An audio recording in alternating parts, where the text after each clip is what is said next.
Good morning. Denise Dryden here. I'm out on Bainbridge Island, and today is day 3 of the epic snowstorm of 2019. I haven't been on this island when there's been a really big snowstorm before, so it's been an interesting journey because, going to the grocery store where it's 2 and 3 hours to get, well, like 1 to 2 hours, I exaggerated.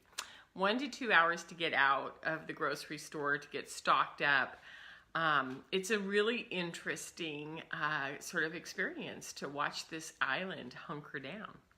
So this is what I am noticing as I'm going through this winter storm. And this is going to go towards our observation as a superpower topic, okay? So what I notice is that I live on a small island in the Puget Sound, and it has 2 grocery stores. That all the wires on this island are above ground, and as soon as there's snow on them or wind or a branch, they break and we lose power. When the power goes out, there's this like protocol of what you need to do, because sometimes this is maybe the 3rd time the power's gone out. Second time I was here in this place, it was out for 22 hours. And thank goodness it wasn't as cold as it is now, because as you can see outside, I'm inside today because it's 22 degrees out there and the wind's blowing, so I'm not going out there. This is what I noticed. There were 2 grocery stores, and on Thursday, it became apparent that this huge snowstorm was going to hit on Friday. Everybody went to the grocery stores, and there were 2 different kinds of things that happened.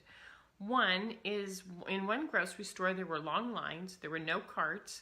People were competing for carts. They were standing in line. They were snarky. They were mean to people. They were, hey, you can't cut in there. There was confusion within the elderly. It was sort of a challenging place to be. And what I would say is that there was a presence of fear in the store. I could feel it. It was palpable. Ugh, there's fear in here. The second grocery store, every single checkout stand was open. Yeah, there were no carts, and there were 10 to 12 people in every single line behind the grocery at the checkout trying to get out.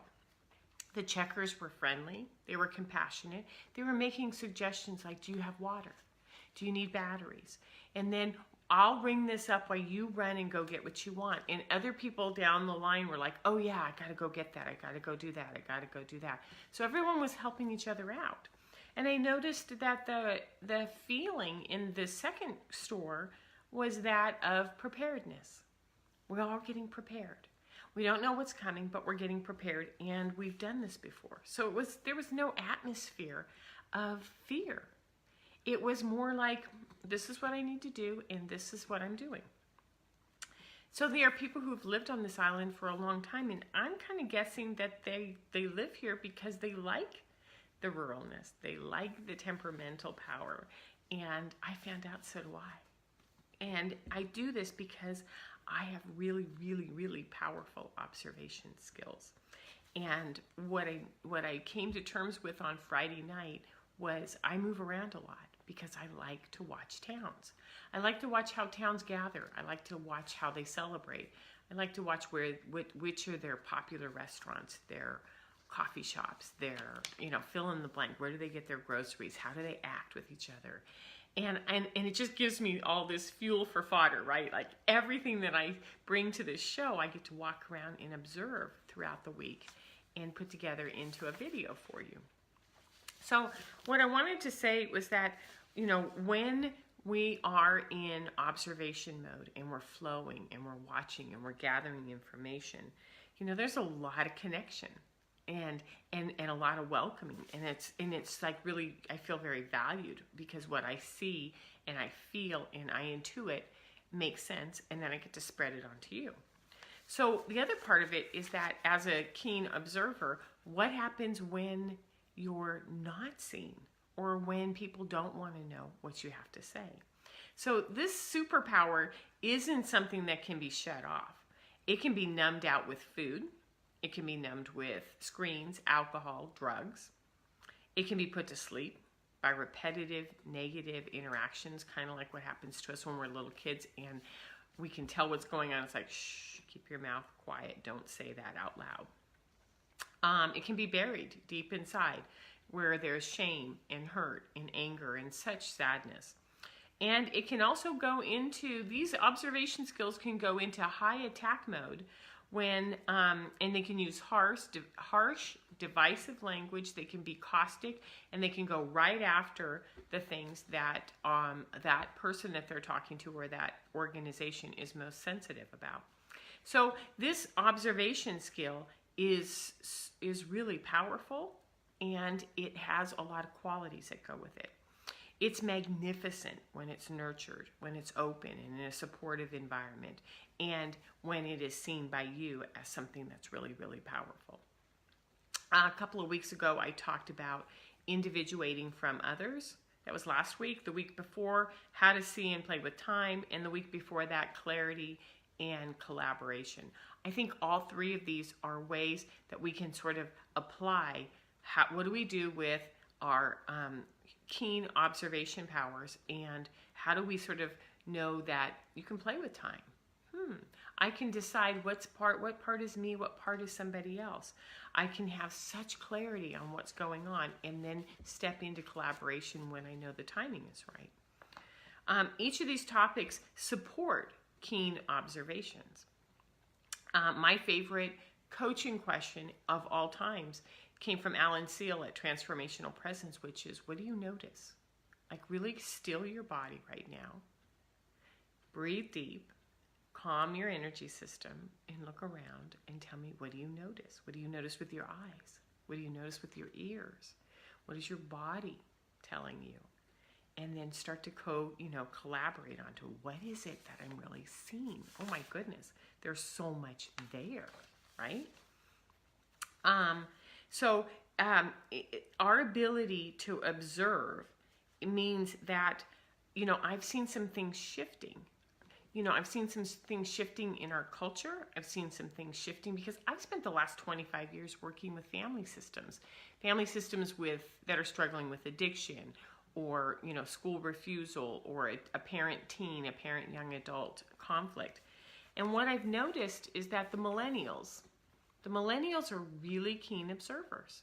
And they observe things mostly through their body. It's what they feel. They can tell you, they can't really articulate very often what it is that they're noticing, but they can tell you when it lines up with them, and they can tell you when it doesn't. Or they will avoid you when it doesn't, and you just know that there's something that's out of sync for them. So their observation skills are really intuitive and very deep. The interesting thing is that these Generation Xers, which are, that would be 1997, 2000, forward to 2012, 2013. That's that sort of Generation Xers, or they call them the iGen. They're really off the charts when it comes to sensitivity. They're off the charts when it comes to being able to observe and put things together. And they're highly resistant to things like industrial education, paradigms that don't work, living in situations where there are untruths. And if you notice that you've got a kid that's numbed out, sick all the time, buried, deeply buried within themselves, it's usually because they're so wide awake that they pay attention to things on a lot of different levels. One thing I wanted to bring in here, and it looks like I skipped it in my notes, is that I got lost. It was really interesting. I got lost in talking about this. That observation skills are multidimensional. It means that they come from the third dimension, like this is what I can see, hear, taste, and touch. But then there's information coming from other places too. And they can provide stories and patterns and systems, and their intuition kind of comes in. So what we notice about someone who's really highly observant is that they're bright, they're strategic, they're curious, and they know how to bring information in and put it together. They are also going to score really high on, high average. If other scores are lower, then it'll be at an average, but mostly high average or superior in things like perceptual reasoning or fluid reasoning, because that's, those are the sections within their IQ that you can break it down. So I'm sorry, I seem to be jumping around today. The bottom line is that this observation skill expands out, focuses on everything, and then brings information in. And it's either receptive, in a receptive environment, or it's in a shut down environment. It's our job to find out with observation skills, which one are we providing for this kiddo? Which one are we providing for ourselves, right? Because, if we know that highly sensitives and empaths and intuition are genetic and that they come through the family line, then observation skills are something that one or both parents have. And knowing that it comes from one line or both lines, kind of trace it up. Where do these observation skills, this ability to put things together on a larger plane, where does it come from, and how do I use this? So these Gen Xers are highly observant. They don't have any desire to work within the system. And what I've noticed is that kids born after 1997 are highly independent. They're really open. Sometimes I kind of look at them like they're little Buddhas. They're watching everything. They're fragile. They're not traditional or industrial learners, as I said earlier. And then there are pieces where they put patterns together. They can tell you what they notice. So think about that. Think about kids that you know that are born in 1997 or younger. And what do you notice about them? What do you see? So knowing that this observation skill of being able to pull things in and use it and put it into process is a superpower, know that it's quantum. It's multidimensional, it's all-encompassing, and it's so powerful in our leadership that's where I'm asking us to go now, is take this step into leadership and start to talk about what it is you see, what it is you notice, what it is that you want to put together, and then spread that out there. Because it's time for us to start sort of sharing what we know, sharing what we see. If this is something that you're interested in learning more about, give me a call. My number's on the website. You can find me at DeniseDrydenCoaching.com. We can have a cup of tea and we can talk about observation skills. We can talk about playing with time. We can talk about all sorts of things. So I'm hunkered down in here. There's ice outside, more snow coming. And stay warm. Enjoy your Sunday. Enjoy the snow. And take care. Bye-bye.